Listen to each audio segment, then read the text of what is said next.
प्राचीन वही जो इनके कुल में पैदा हुए, पृथु महाराज के कुल में, इन्होंने घोर तपस्या की।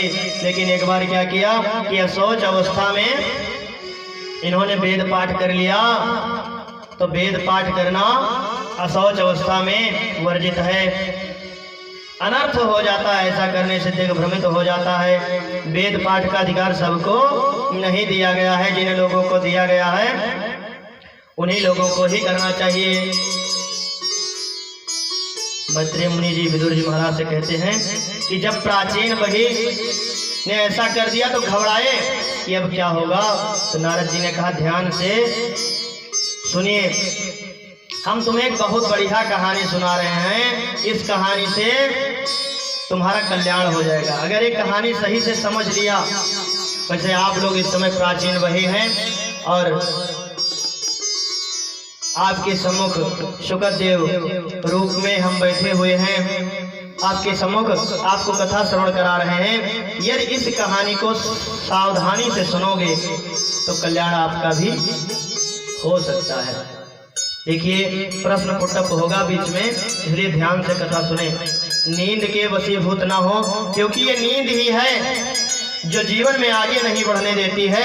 यदि निद्रा का त्याग कर दोगे, आलस्य का त्याग कर दोगे तो जीवन में सब कुछ हासिल हो सकता है। क्योंकि बहुत से ऋषि मुनि हैं जो रात दिन भजन ही करते रहते हैं, कीर्तन ही करते रहते हैं। क्या वो मर गए? सोओगे नहीं, एक दिन तो मर नहीं जाओगे, कुछ नहीं होगा।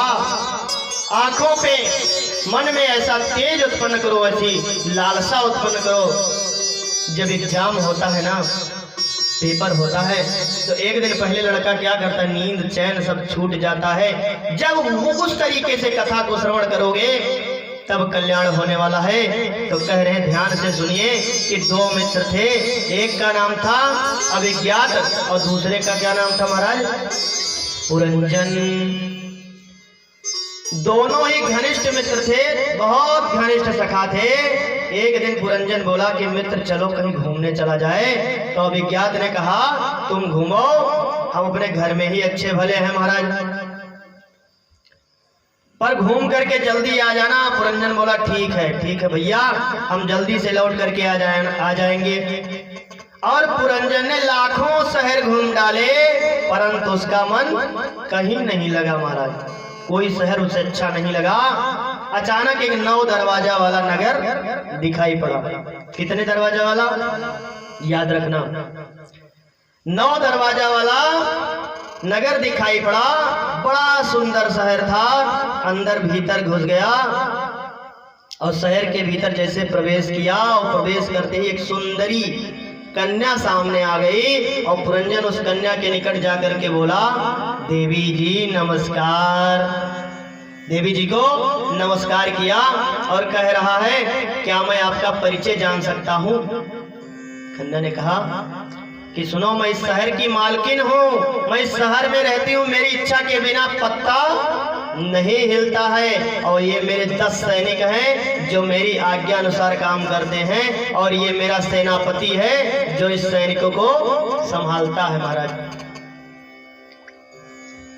और ये 5 फड़ वाला जो नाग है, ये मेरे साथ रहता है, जो इस शहर की प्रतिदिन रखवाली करता है।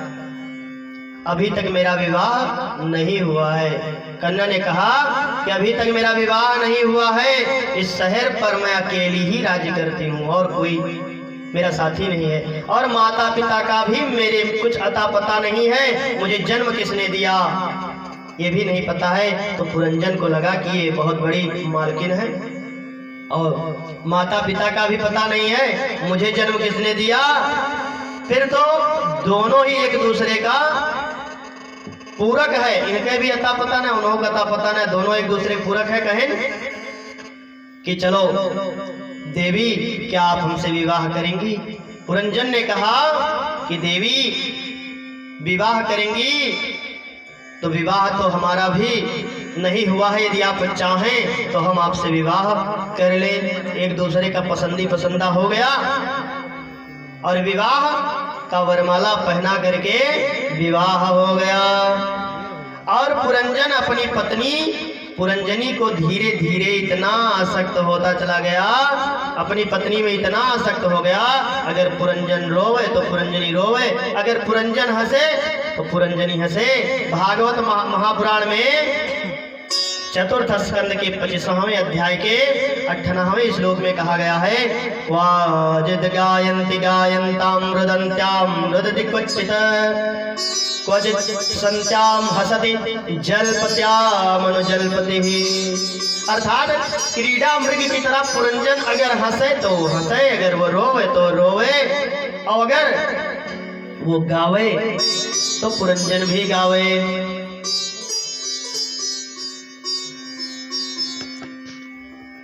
आज क्या हुआ, कह रही है चंडवेग क्रीड़ा में की तरह पुरंजनी जो है वो संकेतों पर नाचने लगा।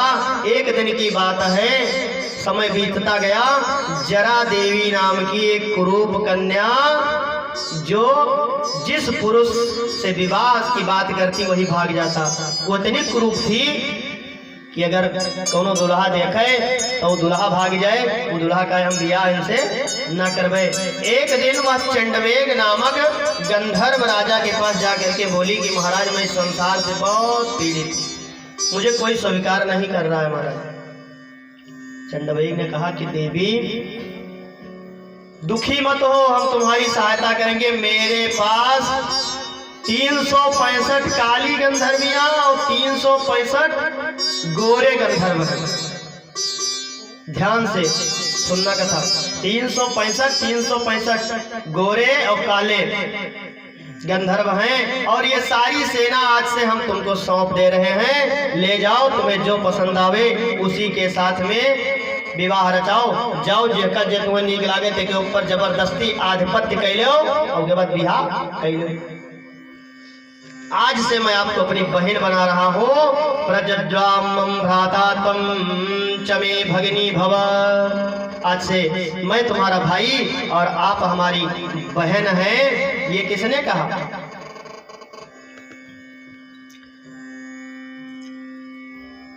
जब चंडवेग ने ऐसा कहा तो देवी जो जरा देवी थी वो बड़ी प्रसन्न हुई और सारी सेना लेकर के घूमने निकली, और उनकी दृष्टि पुरंजन पर पड़ गई। और पुरंजन बेचारे पहले से एक विवाह किए थे, लव मैरिज, ब्याह हो गया रहा उनके। अब पुरंजन पर जब पड़ी तो पुरंजन को पाने का प्रयत्न उसने किया और पुरी में प्रवेश कर गई। और पुरी की जो 10-11 सैनिक थे उन्होंने खूब विरोध किया, रोका, लेकिन इनके सैनिकों ने हमला बोल दिया। पुरंजन महल में सोए पड़े हैं, वो सोते उनका उठा ले। 5 फण वाला नाग घायल होकर के भाग गया, महलों में घुस गया। जरा देवी ने पुरंजन को बंदी बना करके पुरंजन रोया, हाय हाय मेरी पुरंजनी कैसे रहेगी, क्योंकि पुरंजनी से बहुत प्रेम करता था। मेरे बिना पानी नहीं पीती बेचारी, अगर पानी नहीं पीती, आज मैं जा रहा हूँ, जबरदस्ती हमको जरा देवी लेकर जा रही है, तो हम कैसे अपना जीवन बिताएंगे और वो कैसे जीवन बिताएगी। इतना सोचते सोचते स्त्री की चिंता कर रहा है, और स्त्री की चिंता करते करते उसका प्राणांत हो गया महाराज। और जब प्राणांत हो गया, अंते या मति सा गति, अंत में आपकी जिसकी आप मति में उसको रखेंगे उसी का योनि आपको अगले जन्म में मिलने वाला है। उसने अपनी पत्नी का, स्त्री लिंग का सोच किया, मनन किया, चिंतन किया, अपने पत्नी के बारे में सोचता रहा। मरते समय जिसका चिंतन करोगे वही आप बन जाओगे। ये हम नहीं कह रहे हैं, पंडित नागेंद्र नाथ नहीं कह रहा है, ये भागवत महापुराण कह रही है। फोटो खींच रहा हो, अगर मुंह थोड़े के चढ़वा दी हो तो वैसे मुहावे के बदल नहीं सकता है। जैसी शक्ल को आप संभालोगे वैसे ही फोटो आपका फ्रेम में लग जाएगा। पुरंजन ने स्त्री का चिंतन किया तो अगले जन्म में क्या बना? स्त्री बन करके पैदा हुआ। और बड़ा जब हुआ तो स्त्री तो था, और उसका मलयध्वज नाम के राजा के साथ में उसकी शादी हो गई, संतानें भी हुई। और एक दिन उसके पति मलयध्वज चल बसे। चले गए, भगवान के यहाँ सिधार गए, परम धाम को सिधार गए। तो आज पुरंजन था, वह कल का मलयध्वज की पतिव्रता पत्नी बनकर के सती होने की तैयारी में चिता में अपने पति को लेकर के बैठी हुई है। और उधर से उनका जो पुराना मित्र था, क्या नाम था उसका, कथा सुने हो ध्यान से, नहीं ध्यान से कोई सुने नहीं, नींद हावी है, अभिज्ञात बेचारा ढूंढ रहा था और उसके दिव्य चक्षुओं से उसने देखा कि ये तो हमारा पुराना मित्र है। अभिज्ञात ने आवाज लगाई, क्यों भैया, कैसे हो, किसके साथ सती हो रहे हो? स्त्री रूप पुरंजन बोला, तुम कौन हो, तुम्हें शर्म नहीं आती? मैं पतिव्रता स्त्री हूँ और अपने पति को लिए इस आग में भस्म होने के लिए जा रहे हो, तुम्हें शर्म नहीं आती? अपना मित्र कह रहे हो, मैंने एक स्त्री को अपना मित्र कह रहे हो? उसने कहा, मैंने अपने पति के अतिरिक्त किसी को मित्र नहीं बनाया, तुम कौन हो? ब्राह्मण बना अभिज्ञात हंसने लगा, कहने लगा, वाह भैया, तुमने तो पूरा पतिव्रता बना ही लिया, अपने आप को पतिव्रता बन गए, पतिव्रता बन करके बैठे हो और मुझे तो बिल्कुल भूल ही गए हो। मैं तेरा पुराना मित्र अभिज्ञात हूँ, याद कर तुमने कितने आनंद किए हमारे साथ, मान सरोवर में स्नान किया और हंस बनकर निकले, तू घूमने क्या निकला, बिल्कुल मुझे भूल ही गया। बचपन की कई घटनाएं जब याद दिलाई, बुद्धि पर ज्यादा जोर दिया, ठोका यहाँ पर, तो पुरंजन को याद आया और ज्यों ही स्मरण आया, अभिज्ञात को पहचान गया। दोनों मित्र गले मिले और आनंद के साथ सारा प्रपंच छोड़ करके घर जाकर विश्राम करने लगे। देवर्षि नारद जी कहते हैं कि प्राचीन वही कथा समझ में आ रही है। आप लोग प्राचीन वही हैं, कथा समझ में आ रही है? नहीं समझ में आ रही है, अच्छी बात है। अच्छा, कथा समझ में आनी भी चाहिए। बहुत अच्छी लगी पर समझ में नहीं आई। क्या समझ में नहीं आया? पता नहीं क्या पुरंजन पुरंजनी अभिज्ञात फलाना धमकाना उल्टा सीधा बता रहे हैं पंडित जी। तनिक समझाइए। तब नारद जी ने इस रहस्य को समझाया कि देखो, जीवात्मा और परमात्मा दोनों शाश्वत सखा हैं, जो अभिज्ञात और पुरंजन के रूप में कहानी में आए हुए हैं। ध्यान से सुना होगा तो समझाएगा। जीवात्मा का नाम है पुरंजन और परमात्मा का नाम है अभिज्ञात। जो परमात्मा स्वयं आकर के अभिज्ञात को ज्ञात कराता है, अभिज्ञात स्वयं आकर के ज्ञात कराता है पुरंजन को कि आप हमारे मित्र हैं, पुरानी यादें बताता है। तो फिर पुनः अपने मित्र के पास, अर्थात पुनः परमात्मा के पास वह चला जाता है। मित्र कौन है? परमात्मा ही है। आत्मा परमात्मा के पास चला जाता है। पुरंजन का मतलब है पुरंजनयति इति पुरंजनः। ये जीव कर्मानुसार अनेक पुरियों में जाता है, 84 लाख योनियों में भ्रमण करता है। और एक बार जीवात्मा परमात्मा से बोला कि मैं घूमना चाहता हूँ, और घूमना चाहता हूँ। तो भगवान ने कहा, जाओ बेटा, खूब घूमो, प्रेम से घूमो, लेकिन हमको मत भूल जाना। जब बच्चा गर्भ में रहता है, बहुत प्रार्थना करता है भगवान से, भगवान हमको किसी तरीके से मुक्ति दे दो, बाहर निकाल दो। और बाहर नहीं निकालोगे तो फिर सब मामला गड़बड़ हो जाएगा। किसी तरीके से बाहर तो निकाल देते हैं प्रभु, लेकिन जैसे ही बाहर निकलता है मैं के अलावा कुछ याद नहीं रहता है। परमात्मा बोला कि जाओ घूमो बेटा, लेकिन हमको भूल मत जाना। जीव बड़े विश्वास पूर्वक वचन देता है कि महाराज मैं जा रहा हूँ, आपको नहीं भूलूंगा, आप मेरे अभिन्न हृदय हो। भगवान कहते हैं जाओ घूमो, सब कुछ करो। और पुरंजन बन करके घूमते घूमते लाखों शहर अर्थात 84 लाख योनियों में आप लोग भ्रमण करके चले आए। कभी चींटी बने, कभी मच्छर बने, कभी अजगर बने, कभी हाथी बने, अनेक अनेक योनियों में आपने भ्रमण किया। और उसके बाद में मानव शरीर में आए, ज्ञान मिला, ज्ञान के चक्षु खुले। आज पुरंजन जब अभिज्ञात स्वयं आकर के अभिज्ञात रूपी सुखदेव आपके सामने बैठ करके कथा के रूप में आपको समझा रहा है, प्रभु के बारे में बता रहा है, आज आपके दिव्य चक्षु खुलने चाहिए और आपको ईश्वर के प्रति आसक्त होनी चाहिए। 84 लाख योनियों में हाथी घोड़े बने, सब कुछ बने, बड़े बड़े शहरों में भ्रमण किया, घूमते घूमते 9 दरवाजे की नगरी मिली। ये शहर सबसे अच्छा लगा।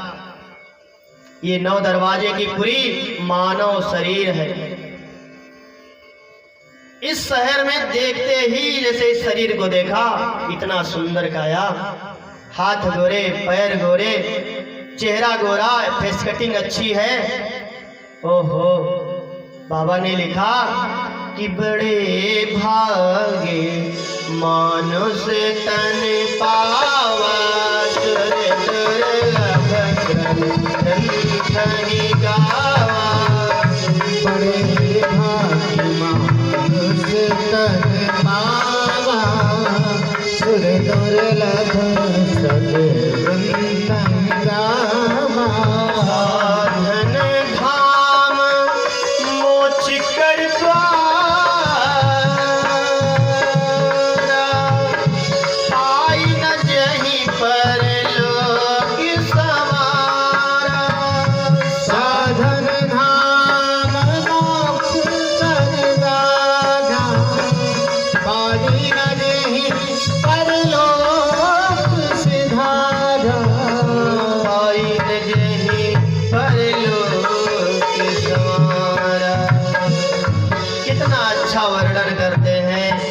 सबसे सुंदर शहर है। जब ही नगर में प्रवेश किया, सबसे पहले सुंदरी से परिचय हुआ। महाराज, ये बुद्धि देवी जो है यही सुंदरी है, इनसे परिचय हुआ। पूरे शहर में इसी देवी का चलावा है, बुद्धि देवी का। बुद्धि देवी चाहे तो आपको अच्छे से चलावे। और 5 ज्ञानेंद्रियां, 5 कर्मेंद्रियां, ये नगर के कौन हैं? सैनिक हैं। ये 10 इंद्रिय रूपी सैनिकों का जो सेनापति मन है, कान अपने कथा सुन रहे हैं और मन हरि की चिंता कर रहे हैं और मन कहीं अलग बैठा हुआ है। ये 10 इंद्रिय रूपी सैनिक सेनापति हैं जो आपको कंट्रोल करते हैं कि आप केवल ईश्वर के प्रति ही आसक्त हो।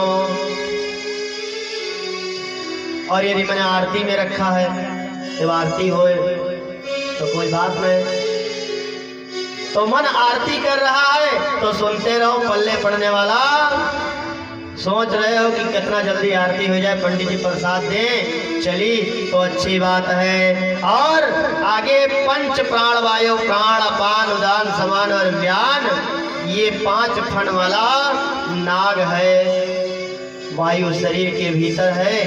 तो सब लोग कहते हैं भैया हमारे पिताजी हैं, हमारी माता जी हैं, जैसे वायु निकल गई भैया जल्दी से लेके चलो, नहीं तो फिर सब मामला गड़बड़ा जाएगा।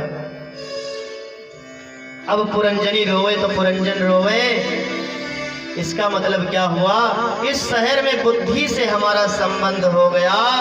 जो बुद्धि कहती है हम वही करते हैं, हम भी उसी के दास बन गए हैं। बुद्धि ने कह दिया चलो आज कथा सुनावे, तो कथा सुनने इतने लोग आ गए, इतनी जनसंख्या बढ़ गई। आज पहले दिन तो हमको लग रहा था कानभारी में कोई है ही नहीं है, लेकिन आज लग रहा है कानभारी में है।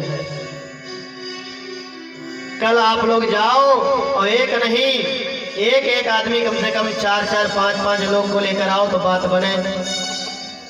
तब तो लगे कि हाँ आप कथा सुनने आ रहे हो और आपके अंदर सकारात्मक ऊर्जा का प्रवेश हो गया है। और ठुमका मार के नाचना जहाँ होता है वहाँ तो डीजे पर सब लोग डांस करते हैं, लेकिन कथा सुनने के लिए जब आप लोग ठुमका लगवाओ यहाँ ला करके, तो भगवान जन्म तक नाच हो जाए तब बात।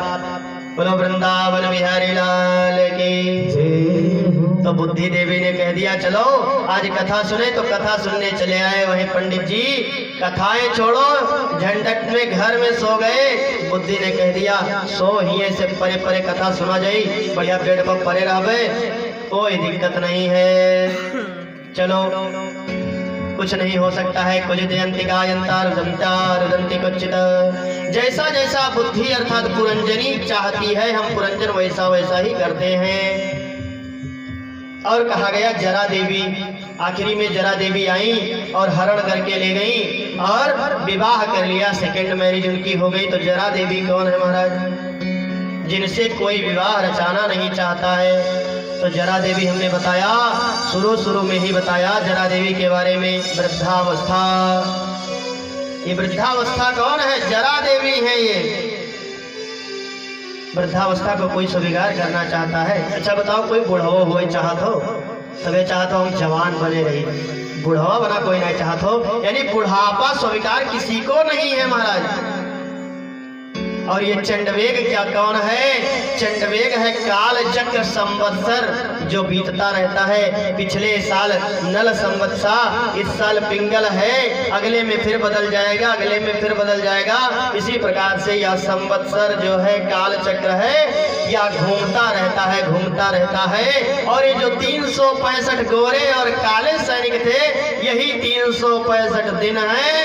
इसी 365 दिन में ये जीव भ्रमण करता रहता है। बोलो वृंदावन बिहारी लाल की जय। और इसी तारीख में 7 दिन में ही हम लोग बुढ़े हो जाते हैं, संडे टू सैटरडे, और फिर भगवान के लोक को सिधार जाते हैं। बोलो वृंदावन बिहारी लाल की जय। पुनरपि जननम पुनरपि जठरम पुनरपि मरणम। इससे अगर आप छुट्टी पाना चाहते हैं, जरा देवी तक पहुंचना चाहते हैं अच्छे से, तो केवल एक ही साथी